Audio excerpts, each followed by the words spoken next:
घोसी लोकसभा की जनता, मतदातागण, भारतवर्ष के voter, social media,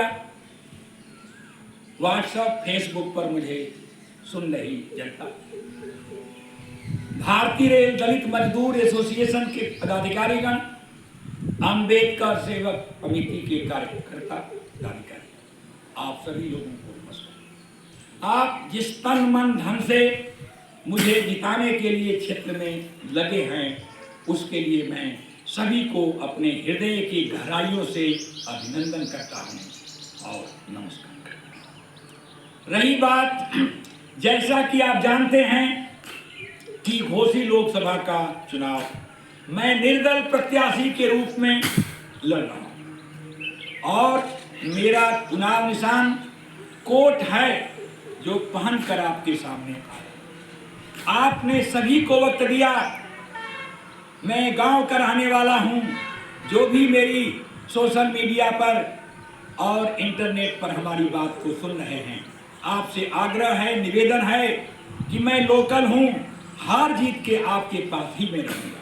इसलिए कोर्ट पर बटन दबा करके राजेंद्र राम को जिताइए और भारतीय जनता पार्टी को हराइए। राजेंद्र राम को जिताइए, लोकतंत्र को बचाइए।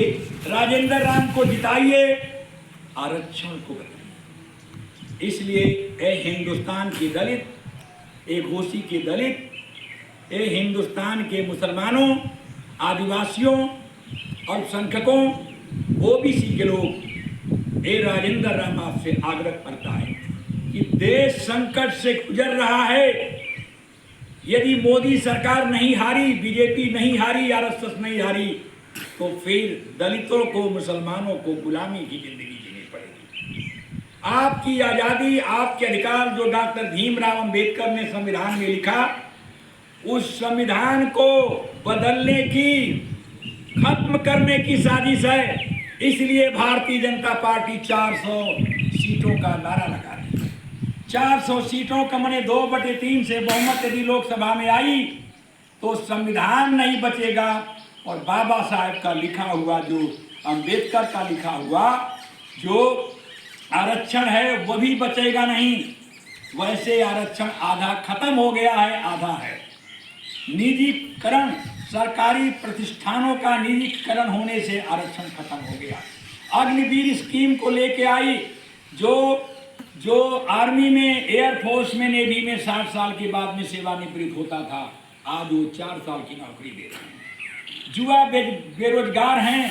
बीएड और बीटीसी और टेक्निकल डिग्रियां लेकर के लोग घूम रहे हैं, कहीं जॉब नहीं है। ये सरकार झूठ बोलकर आई है, झूठे वादों के बल पर आई है। इसलिए वक्त आ गया है, ए हिंदुस्तान के लोगों, भारतीय जनता पार्टी को हरा दो। इन्होंने 2014 में वादा किया था कि मैं प्रतिवर्ष 2 करोड़ युवाओं को नौकरी देंगे। यदि 10 साल में 20 करोड़ सरकारी नौकरी मिलना चाहिए। उन्होंने 50 लाख लोगों को भी नौकरी नहीं दिया। भारतीय जनता पार्टी ने, मोदी ने ये वादा किया था 2014 में कि प्रति व्यक्ति के खाते में 15 लाख रुपया देंगे। अब तक 15 पैसा भी नहीं मिला। इन्होंने वादा करके आया कि जो सरकारी, जो हमारे देश का धन है, विदेशी बैंकों में चोर नेताओं द्वारा, भ्रष्ट नेताओं द्वारा जमा किया गया है, उस धन को देश में लाएंगे और जो भ्रष्ट लोग हैं उसको जेल में डालेंगे। इस पर भी 10 साल में भारतीय जनता पार्टी नाकाम रही। अपने वादा, अपने संकल्प पर भारतीय जनता हमेशा पीछे रही। राम मंदिर बन जाने से रोजगार नहीं मिलने वाला है। ये राम के नाम पर और मथुरा काशी के नाम पर सत्ता पाना चाहते हैं। राम का भक्त तो राजेंद्र राम है।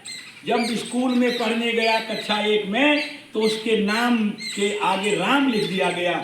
अरे कोई क्षत्रिय यदि कहते हैं कि राम तुम्हारे वंशज है, तुम्हारे माँ ने दूध किया है, तो सिंह के नाम काट करके राम लिख दो, पता लग जाएगा कि आपकी हैसियत क्या है। मैं राम का शुभचिंतक हूँ, राम का आराधना करता हूँ, राम को पूजता हूँ, मेरे नाम में राम लिखा हुआ है। इसलिए आप पुनः सारे मतदाताओं से मेरा आग्रह है, वो किसी जात के हो, किसी धर्म के हो, किसी क्षेत्र के हों, आप निर्दल प्रत्याशी राजेंद्र राम को जिताइए, कोर्ट का बटन दबाइए और जिता करके लोकसभा में भेजिए। इतिहास आपको आने वाला लोकतंत्र का इतिहास याद करेगा।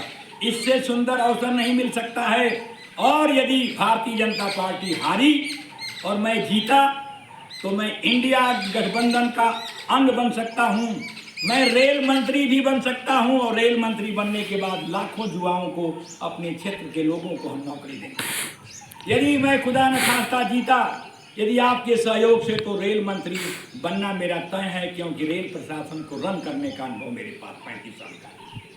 इसलिए पुनः आप सभी लोगों से, युवाओं से, बेरोजगारों से, घोषित क्षेत्र के लोगों से, सभी जाति के लोगों से मेरा आग्रह है कि आप वोट बटन पर बटन दबाइए 1 जून को और राजेंद्र राम को जिताइए। ये आपसे आग्रह है। मैं अपने क्षेत्र में प्रचार के लिए निकल रहा हूं। जय हिंद, जय भारत। डॉक्टर भीमराव अंबेडकर अमर रहें, संत रविदास अमर रहें।